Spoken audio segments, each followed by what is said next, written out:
Tesla is often described as the most vertically integrated car company in the world. The image is powerful: giant factories transforming raw materials into batteries, motors, computers, software, and finally complete electric cars. But how much of a Tesla does Tesla actually make? The answer depends on what the word make means. Designing a chip is not the same as fabricating the silicon. Building a battery pack is not the same as producing every cell. Writing the control software is not the same as manufacturing the sensors and processors that run it. Tesla does manufacture more strategic systems than many traditional automakers. Yet its products still depend on thousands of suppliers. To see the real boundary, we need to disassemble the car into 5 layers: chips, batteries, motors, software, and the global supply chain. There are at least 3 different levels of ownership inside a modern product. First is design, deciding the architecture, performance targets, interfaces, and specifications. Second is manufacturing, physically transforming materials through specialized equipment in factories. Third is integration, combining parts into a system, validating them, controlling the software, and accepting responsibility for the final result. Tesla is unusually strong in design and integration. It also manufactures selected components that affect cost, performance, or production speed. But it does not attempt to own every machine and every upstream process. That would be economically impossible. The useful question is not whether Tesla is completely self-sufficient.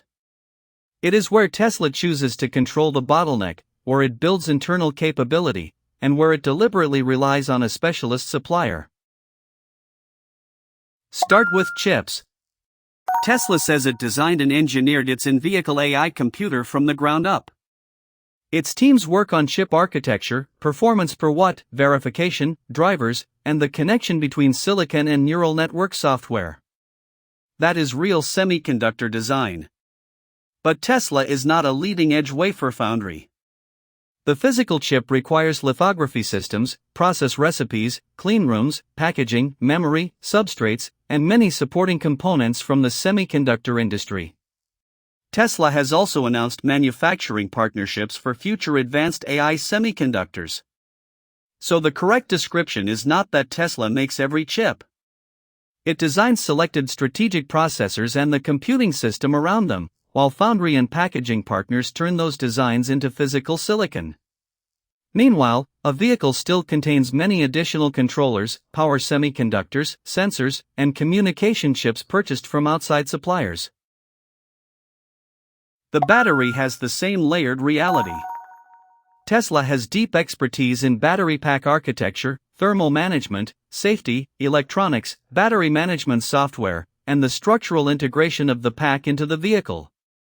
It also manufactures battery packs and produces some battery cells at its own facilities, including its cylindrical cell program. But Tesla does not internally produce every cell used across every model and every factory. Its annual reporting continues to describe close relationships with key battery cell suppliers. Different vehicles and regions can use different cell formats and chemistries. Upstream, lithium, nickel, iron, graphite, copper, separators, electrolyte, and cathode materials come through a broad industrial network. Tesla therefore controls much of the system engineering and an increasing amount of cell production, while external partners remain essential for both cells and raw materials. Electric motors are closer to Tesla's internal manufacturing core. Tesla develops drive unit architectures, motor control, inverter software, gear reduction, cooling, and the way the powertrain fits the vehicle. Drive units are manufactured at selected Tesla facilities, allowing engineering and production teams to improve efficiency, cost, and assembly together.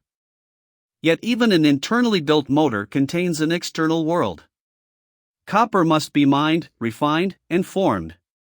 Electrical steel comes from specialist mills. Bearings, power semiconductor dies, magnets or magnet materials, connectors, and electronic components depend on suppliers. The inverter may be Tesla designed as a system, but its silicon devices require semiconductor factories. Tesla makes the drive unit in a meaningful industrial sense. It does not make every material and subcomponent inside it, and it does not need to for vertical integration to create value. Software is where Tesla comes closest to owning the whole product experience. The company develops vehicle firmware, battery and powertrain controls, the user interface, mobile connectivity, over-the-air updates, and much of its driver assistance stack. It also trains neural networks and designs the interaction between models, cameras, computers, and the fleet. This tight software-to-hardware loop lets Tesla change behavior after the car leaves the factory and collect feedback from vehicles in use. Still, software does not float in the air. It runs on processors, memory, cameras, networks, cloud infrastructure, and development tools that involve external technology. And Tesla itself states that its current vehicles are not fully autonomous and require active driver supervision. The software layer is highly internal, but the compute foundation and communications ecosystem remain shared with the wider technology industry. Now look at the physical car. Tesla factories perform stamping, casting, body joining, painting, final assembly, testing, and the installation of major systems. Large aluminum castings are an example of selective vertical integration. Redesigning many stamped and welded parts as a small number of cast structures can reduce tooling, robots, floor space, and assembly steps. Tesla also manufactures or assembles battery packs, cells, energy systems, and certain vehicle components at its facilities. But a final assembly plant still receives seats, glass, tires, airbags, brakes, wiring, displays, fasteners, electronics, and countless specialized parts. The factory is not proof that every component was born inside Tesla. It is the place where Tesla's architecture, internal manufacturing, and purchased components are synchronized into a finished product. Tesla's own 2025 annual report makes the boundary explicit. Its products use parts sourced from thousands of suppliers globally. It highlights close relationships with partners supplying battery cells, electronics, and complex vehicle assemblies. Some parts are sourced from a single supplier, while others are qualified from multiple sources to reduce risk. Raw materials include aluminum, steel, lithium, nickel, and copper, all exposed to global markets. This means the Tesla production system extends far beyond the walls of a Gigafactory. Mines, refiners, chemical companies, chip fabs, equipment makers, logistics providers, and specialist manufacturers all participate. Tesla's factories are powerful nodes in that network, but they are not self-contained islands.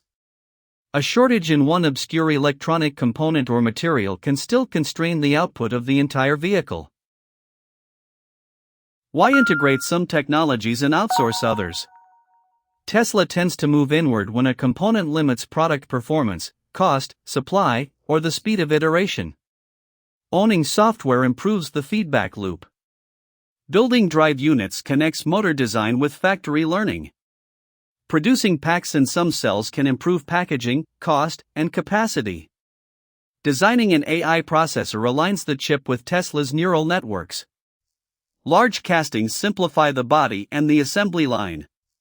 But commodity parts and highly specialized upstream processes are often better left to suppliers with greater scale and deeper expertise. Vertical integration is not a religion. It is a tool for controlling critical constraints. Tesla's advantage comes from choosing the boundaries dynamically and being willing to redesign both the product and the factory when those boundaries no longer work. So, how much does Tesla really manufacture? By raw part count, much of the car still comes from outside. By strategic control, Tesla owns a much larger share. It designs the vehicle architecture, integrates the battery and drive system, develops most of the software experience, designs selected computing hardware, manufactures key powertrain and battery systems, and assembles the final vehicle. Suppliers fabricate advanced chips, provide many battery cells, deliver electronics and complex assemblies, and supply nearly every major raw material. Tesla is therefore neither a traditional assembler nor a completely self-sufficient manufacturer. It is a selective vertical integrator. Its most important product may be the boundary itself, deciding which capabilities must live inside the company, which can remain outside, and how both sides can operate like one production system.